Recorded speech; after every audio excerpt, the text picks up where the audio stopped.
Якутия отметила День Республики. На торжественных событиях почтили память выдающихся деятелей региона. На площадях провели праздничные мероприятия, а также состоялось вручение копии именного алмаза Алроса. О том, как это было, расскажет наш корреспондент Лилия Бурцева. Современная история Якутии во многом связана с развитием алмазной промышленности, которая стала одной из ключевых отраслей экономики региона. Значительная роль в этом принадлежит Алроса, обеспечившей не только промышленный рост, но и развитие инфраструктуры и социальной сферы республики. Эти достижения стали одной из тем торжественного собрания общественности, посвященного Дню Республики, на котором с приветственной речью, обращенной к якутянам, выступил генеральный директор, председатель правления Алроса Павел Маринычев. Наша компания, а я имею в виду наша компания, гордится тем, что работает на якутской земле. Наша земля является не просто местом работы, а родным домом для десятков тысяч людей.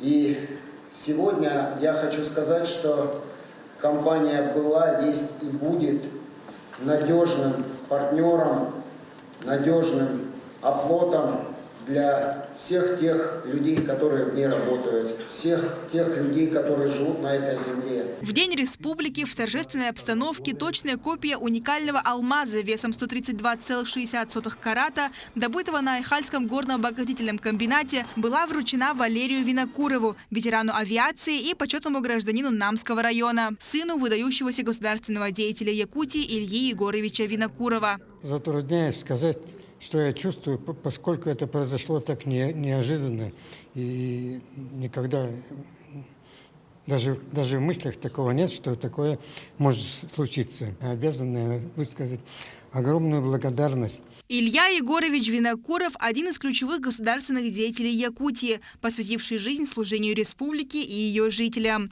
Его вклад особенно значим в годы Великой Отечественной войны и послевоенного восстановления. В этом году исполняется 130 лет со дня его рождения. У нас есть хорошая традиция называть такие уникальные камни в честь значимых людей, значимых событий, которые происходят у нас в стране, в республике.